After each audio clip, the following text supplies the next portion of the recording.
And then so we just moved to Florida before the pandemic, and that was a very, very, good financial thing. And a lot of people were doing that because they started to realize that if they just come back to New York to do business, and then as long as you play by the rules and are honest about everything, you can run your business out of Florida and pay zero taxes and have probably a nicer quality of life. So it was, a lot of people were already doing that. So the West Palm area is not only really old people. It's the same. It's my first 8 clients that I had in therapy as a physical therapist here in therapy. They were all clients that they were already on my schedule in New York, because that's where, when you're in a certain, whatever you want to call it, rent district, they live here, maybe from the earliest would be like right about now until maybe May. Yeah, some people do live here all year when they have kids, so so maybe they only go to the Hamptons like for 6 weeks, 8 weeks, or they live in New York, during the other period of time. So it's super transient, and then that feeds into what I do, because I'm always all over the place, and I don't have any other therapist in Florida. I would love to be able to do that, because when I'm all over, it's just very hard, because for 5 to 6 months out of the year, the business model is completely different for somebody if they were like full-time working in an office, because for the clients that we serve, they don't live here all year. If it was a different clientele, of course you could run a business all year, but we do things a little bit differently, and the entry point is different, and to be as respectful to as many people as possible. But then like this year, I was in LA. I was probably in LA and Portland and New York City in the summer more than I was in my house in Florida, just based on the life that I kind of run at certain times of the year. And it's direct access to Disney World, which is great for you. It's further than I wanted it to be, but I'm still there. You put a lot of great stuff out every day now, almost, talking about ways that we can do better, whether it be people specifically in the therapy world, how it can impact coaching and all that. And I think that's really, really vital for all of us to continue to grow this vocation.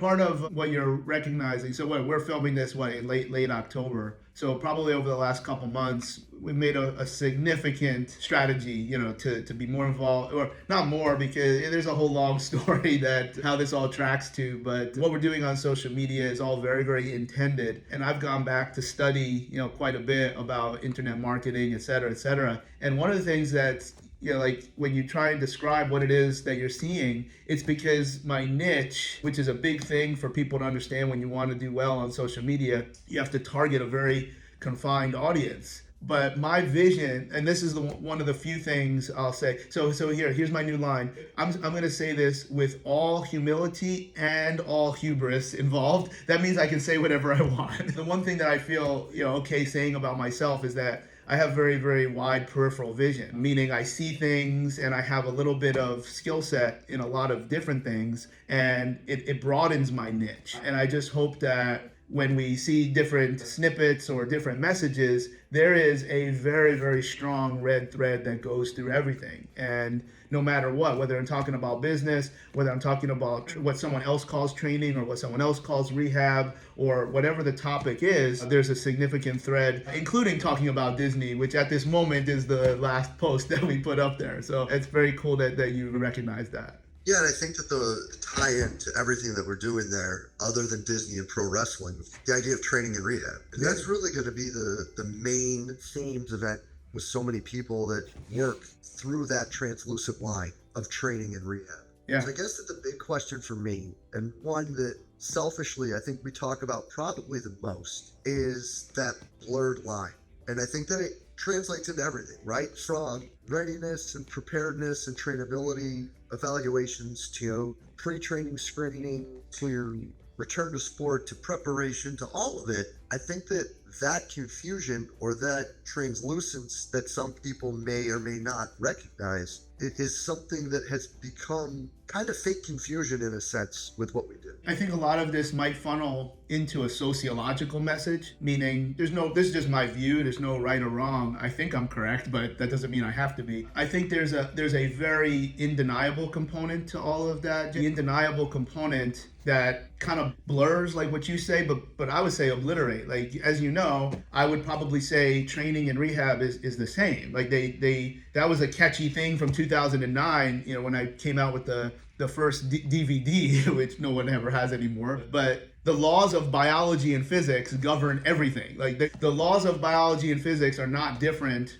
whether someone is injured or if someone is MVP Hall of Famer. Like there's nothing different in terms of the lists of those types of things. Now, there may be certain exploitations that are different, and those exploitations segue into the things that are very amorphous. They're much more nebulous. And number one is the true skill set of the individual. I think probably because of people that have a message similar to mine, I think there's a lot of strength and conditioning coaches that get into things that are significant of rehab, and it's not because they're not intelligent to succeed, but I think there's failure and then creates that blurring because they don't have the repetitions. Like, I don't care where you went to college, I don't care what your degree is. Sometimes though, more times than not, the degree gives you the opportunity to work 10 and 12 hours a day on the same topic so that you can start to see what the truth is and start to fail and start to succeed. That doesn't happen. That doesn't happen when a strength and conditioning coach is starting to get into these rehab things. And it also doesn't happen when a physical therapist or a certified athletic trainer starts to get into strength and conditioning. I think they know enough, and they absolutely should know enough to work together. But I think there's this, I don't want to say Dunning-Kruger, but let's just say this odd, inflated confidence that what they're doing is best in class, and that's ludicrous to me. Thirdly, the culture of the workplace makes it difficult, because I think going back 2009, 2010, the first Train Equals Rehab has sold more copies of anything in that space, like a train the trainer type of thing. It's not like I'm competing with Jillian Michaels and Tybo or whatever, but part of that whole message was because of the significant limitations that we see in rehab. It just, people weren't getting results, and that has to do with insurance in the public world. It has to do with people being overworked. It has to do with people being marginalized and disrespected. And bottom line is, in my view, I thought that the motivation to succeed from the rehab side was probably leading to some significantly poor results. And now for me, I think most people know, like, I came out as a certified athletic trainer and a physical therapist. I was very lucky that I walked right into the NBA after graduating P school,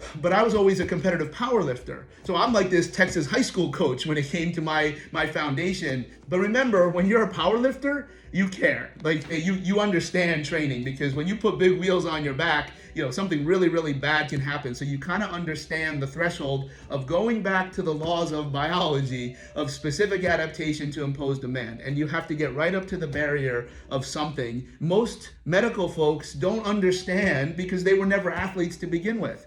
Think of this, Jay, like, take 1,000 strength and conditioning coaches, not personal trainers, strength and conditioning coaches. There's a significant number of them that were athletes, like real athletes, like something mattered to them. 90-some%, 85%, whatever it is. Now take 1,000 certified athletic trainers or physical therapists. I don't think that number is nearly as high. Maybe for certified athletic trainers, it would be higher, but certainly not physical therapists. When you're not an athlete, you don't have this thing in your head that motivates you to be better and win, and you start to kind of blur the lines yourself by trying new things and maybe trying to stay ahead of what's rank and file. And if you put all that together, you have the hard science of people don't even, like, why would you think that you would strengthen someone with a hurt knee any differently than strengthen somebody with a healthy knee? Like, it doesn't make any sense. Yet we typically see these terribly understimulative programs where they're not applying specific adaptation to imposed demand. They're not creating this overload on the system in a proper and safe fashion. They're doing nothing. They're basically wasting people's time. And then obviously the more softer things in sociology, based on my opinion on how we got there, that's really something that, again, I'm very flattered if somebody would say, because I know there was people doing it way before me, particularly in track and field athletics, but you kind of bring everybody together because the goal is to win. And I feel like maybe the last piece for me, I was able to cultivate that, and this one I'm sure you can sign off on, the role of performance therapy in elite basketball. I was thinking about this as I was preparing. Like, I go back to when I started, I might have been the only kind of physical therapist that was a strength and conditioning coach at that level. And working in that level, you can't make guys jump higher or run faster or etc. You can help them gain weight, which is even at the NBA level. But because I was a physical therapist, I had this perspective. That's that peripheral vision of how do we win? And we can win by keeping these guys available, which how do we use lower cost physiological adaptations that maybe are not designed to generate strength, power, endurance. They're already there. The cup is already full. The cost of adaptation of an athlete, maybe we can do a lot better by creating other types of adaptations that allow them to express who they are. And then, I've had some major people that I look up to that are both of our senior give me some very, very good comments on how,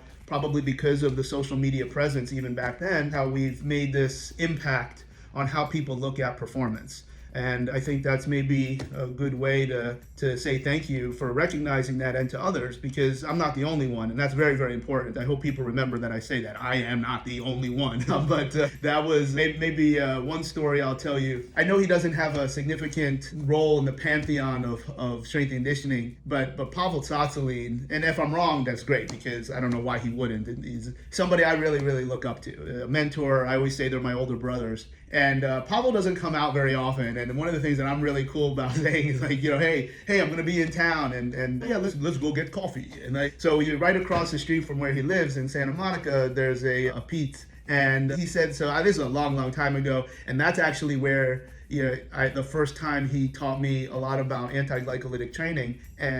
But he said to me, he's like, Charlie, well, you ain't Gray Cook. You made physical therapy cool for people. But you must also remember, Gray would come to the courses and he would actually throw the kettlebells around with his wife. But you, Charlie, you were already always strong. You had done things in powerlifting that were very, very impressive. So I was like, this dude is crediting me with something that I never even really tried to do. But the goal is to win. And performance does not always have to happen by getting you bigger, faster, stronger. For most people, that is the correct way to go about business. But if we have that very angular perspective, I think we can win more games and help people make money, etc.